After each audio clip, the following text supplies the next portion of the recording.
Good morning, सुप्रभात। स्वागत है आप सभी का। आप देख रहे हैं समृद्धि न्यूज और मैं हूं आपके साथ पूजा तंवर। वक्त हो चला है दिन भर की बड़ी खबरों की ओर रुख करने का। शुरुआत करेंगे दिन की सुर्खियों के साथ। अयोग्य घोषित हुए जाने के बाद कांग्रेस नेता राहुल गांधी आज अपने निर्वाचन क्षेत्र वायनाड का दौरा करेंगे। वहीं राहुल गांधी का वायनाड में भव्य स्वागत करने के लिए हर तैयारी की जा रही है।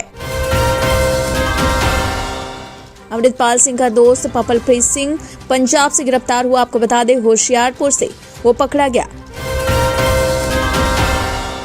कोरोना वायरस के मामले कल भी 5000 से ज्यादा आए। बीते 24 घंटे में 5880 लोग कोविड पॉजिटिव पाए गए। इस दौरान 12 लोगों की मौत भी हुई। वहीं आज भी मॉक ड्रिल हो रही है अस्पतालों में।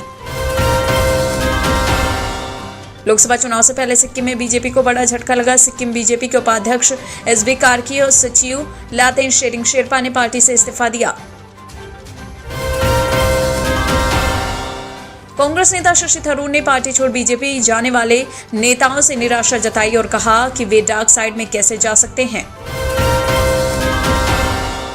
बीजेपी ने कांग्रेस पर अमूल दूध ब्रांड की मौजूदगी को लेकर कांग्रेस पर दुष्प्रचार फैलाने का आरोप लगाया और कुछ आंकड़ों के जरिए जवाब दिया। बीजेपी आईटी सेल के मुखिया अमित मालवीय ने कहा, अमूल कंपनी की कर्नाटका में एंट्री हो रही है और कहा कि अमूल और केएमएफ दोनों अपने उत्पाद का क्विक कॉमर्स प्लेटफॉर्म पर बेचते हैं।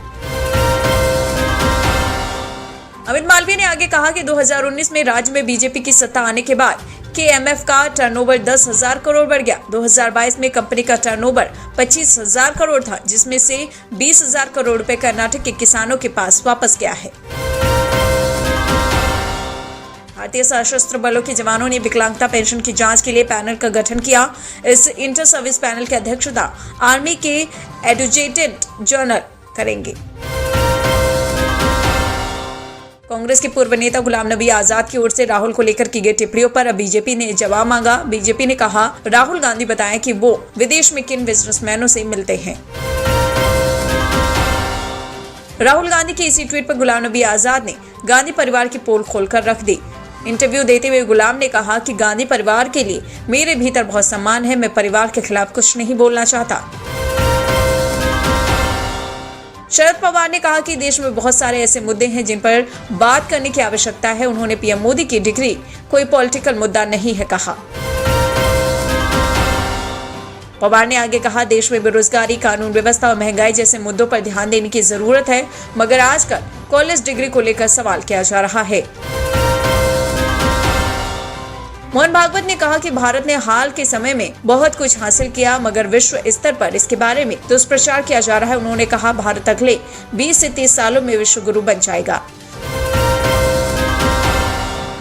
मोहन भागवत ने आगे कहा कि 1857 के बाद देश के बारे में तरह तरह की गलतफहमियां फैलाई गई, लेकिन स्वामी विवेकानंद ने ऐसे करने वालों को मुंहतोड़ जवाब दिया। उत्तर प्रदेश में होने वाले निकाय चुनाव की तारीखों के ऐलान हो चुके हैं। प्रदेश में 4 और 11 मई को 2 चरणों में वोटिंग होगी। वहीं चुनाव आयोग ने बताया कि उत्तर प्रदेश में 14,684 पदों पर चुनाव कराए जाएंगे। केंद्रीय गृह राज्य मंत्री नित्यानंद राय मुजफ्फरपुर के दौरे पर पहुंचे। उन्होंने महागठबंधन सरकार पर जमकर निशाना साधा और कहा, बिहार में अपराध तेजी से बढ़ रहे हैं। तेजस्वी यादव की ओर से आयोजित इफ्तार पार्टी को लेकर सियासत गर्म है। चिराग पासवान ने कहा, नीतीश कुमार से नीतियों के आधार पर मेरे मतभेद हो रहे, व्यक्तिगत आधार पर नहीं। राजस्थान में एक बार फिर सियासी संकट देखने को मिल रहा है। सचिन पायलट ने अपनी ही सरकार के खिलाफ मोर्चा खोला। उन्होंने कहा, हमारी सरकार ने वसुंधरा राजे सरकार के दौरान हुए भ्रष्टाचार के मामलों पर अभी तक कोई एक्शन नहीं लिया। रक्षा मंत्री राजनाथ सिंह ने एनएसए अजीत डोभाल के माध्यम से पीएमओ को भेजी गई 12 पेज की टॉप सीक्रेट रिपोर्ट में चीन की जासूसी को लेकर 12 अप्रैल को इन पहलुओं पर कैबिनेट समिति को जानकारी देंगे। सीएम एमके स्टालिन ने कहा कि सीआरपीएफ की परीक्षा सिर्फ हिंदी और अंग्रेजी भाषा में कराया जाना तमिल लोगों के साथ घोर भेदभाव करने जैसा है। पंजाब में अकाली दल को बड़ा तगड़ा झटका लगा। इंदर इकबाल सिंह अटवाल बीजेपी में शामिल हुए। उनके साथ साथ कई और नेताओं ने भाजपा का दामन थामा। सियासी राजनीतिक माहौल गर्म है। दिल्ली सरकार के मंत्री और एमसीडी में मनोनीत सदस्य सौरभ भारद्वाज ने बताया कि अप्रैल में मेयर का चुनाव कराना जरूरी होता है। इस वजह से मौजूदा मेयर चुनाव के लिए 26 अप्रैल की तारीख तय है। सासाराम और नालंदा में हुई हिंसा को लेकर असदुद्दीन ओवैसी का बड़ा बयान सामने आया। उन्होंने आरोप लगाया इसमें केवल मुसलमान और लड़के बच्चों को गिरफ्तार किया जा रहा है। इसी के साथ उन्होंने बिहार के मुख्यमंत्री उप मुख्यमंत्री दोनों पर निशाना साधा। उनका कहना है कि एक तरफ जहां पुलिस हिंदुत्ववादियों को जेल भेजने के मुसलमान लड़कों और बच्चों को गिरफ्तार कर रही है, तो बिहार के सेकुलर सीएम और डिप्टी सीएम को फैंसी ड्रेस से फुर्सत ही नहीं। दूसरी ओर रामनवमी के बाद से भड़की हिंसा से माहौल तनावपूर्ण अभी भी बना हुआ है।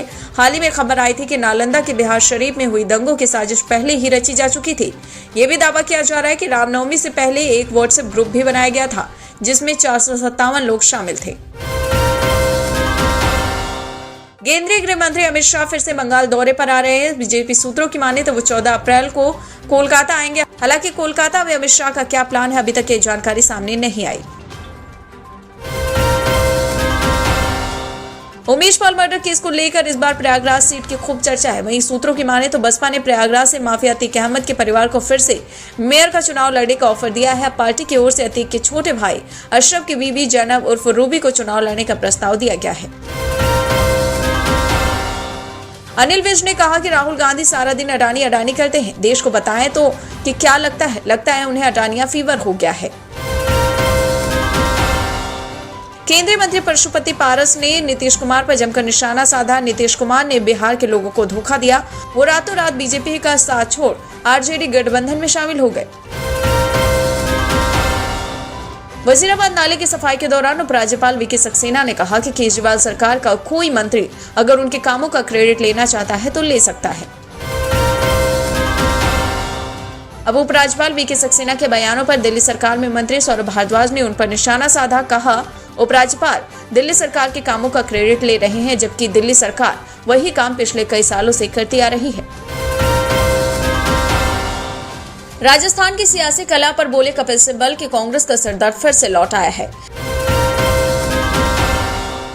राजस्थान में चुनाव से पहले सचिन पायलट के करप्शन को लेकर बोले हमले पर प्रभारी सुखजिंदर सिंह रंधावा ने इसे ठीक नहीं बताया और कहा कि हमने कई मुद्दों के बारे में उनसे बात की, लेकिन उन्होंने ये मुद्दा नहीं उठाया। पीपल लिबरेशन पार्टी ने भूटान की सीमा में सिक्किम भूटान तिब्बत ट्राई जंक्शन पर डोकलाम के पास इंफ्रास्ट्रक्चर के साथ अपनी सैन्य गतिविधियों को बढ़ा दिया है। बीजेपी नेता जय भगवान गोयल ने दिल्ली दंगों का जिक्र करते हुए आरोप लगाया कि उत्तर पूर्व दिल्ली को छोटा पाकिस्तान बदलने की साजिश थी। राजा भैया और उनकी पत्नी भानवी सिंह के तलाक मामले में अब 23 मई को सुनवाई होनी है। उत्तर प्रदेश निकाय चुनाव को लेकर आचार संहिता लागू होते ही कई प्रोजेक्ट शुरू नहीं हो पाएंगे। इनमें से एक रैपिड रेल प्रोजेक्ट है, जिसका उद्घाटन सीएम योगी करने वाले थे। हालांकि अब निकाय चुनाव के बाद इस प्रोजेक्ट पर कोई फैसला हो पाएगा। अब यूपी पुलिस की जगह यूपी एसएसएफ संभालेगी। हिंडन एयरपोर्ट की सिक्योरिटी टीम में महिला सुरक्षा कर्मियों की भी संख्या बढ़ाई गई। बीजेपी के राष्ट्रीय महासचिव कैलाश विजयवर्गीय शुकनखा वाले बयान को लेकर उलझते दिख रहे हैं। सोशल मीडिया पर जबरदस्त विरोध के बाद महिला कांग्रेस के एक नेता ने उन्हें नोटिस भेजा। इंदौर शहर महिला कांग्रेस अध्यक्ष साक्षी शुक्ला डागा की ओर से भेजे गए नोटिस में कहा गया है कि विजयवर्गीय ने महिलाओं का अपमान किया है। वो 3 दिन के अंदर माफी मांगे, नहीं तो उनके खिलाफ कानूनी कार्रवाई की जाएगी।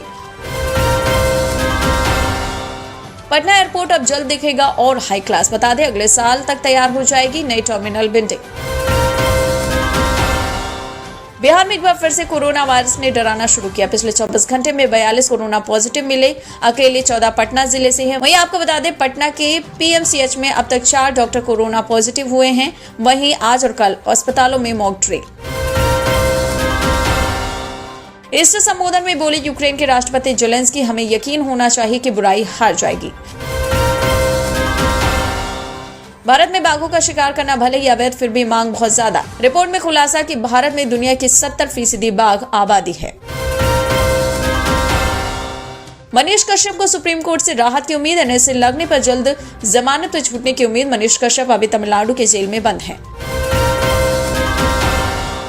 ममता बनर्जी के तुम और हम कौन, सिर्फ ईश्वर ही बंगाल को बचा सकते हैं। अब एनएचआरसी ने उठाया सवाल। रिटायर्ड जस्टिस ने कहा कि बंगाल में कानून व्यवस्था की जो स्थिति है, उस सूरत में सिर्फ ईश्वर ही बचा सकते हैं।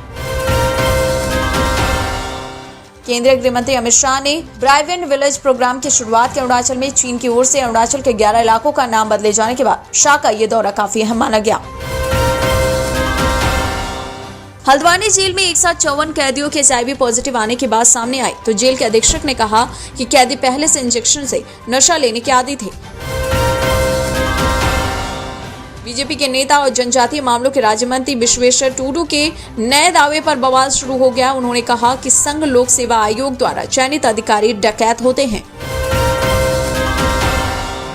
उधर सचिन पायलट ने पहले ही भाजपा सरकार में हुए भ्रष्टाचार पर जांच की मांग को लेकर आज जयपुर में शहीद स्मारक पर एक दिन का अनशन करने का ऐलान किया। तो आज की बात बस यहीं तक, कल फिर होगी मुलाकात। जय हिंद, जय भारत।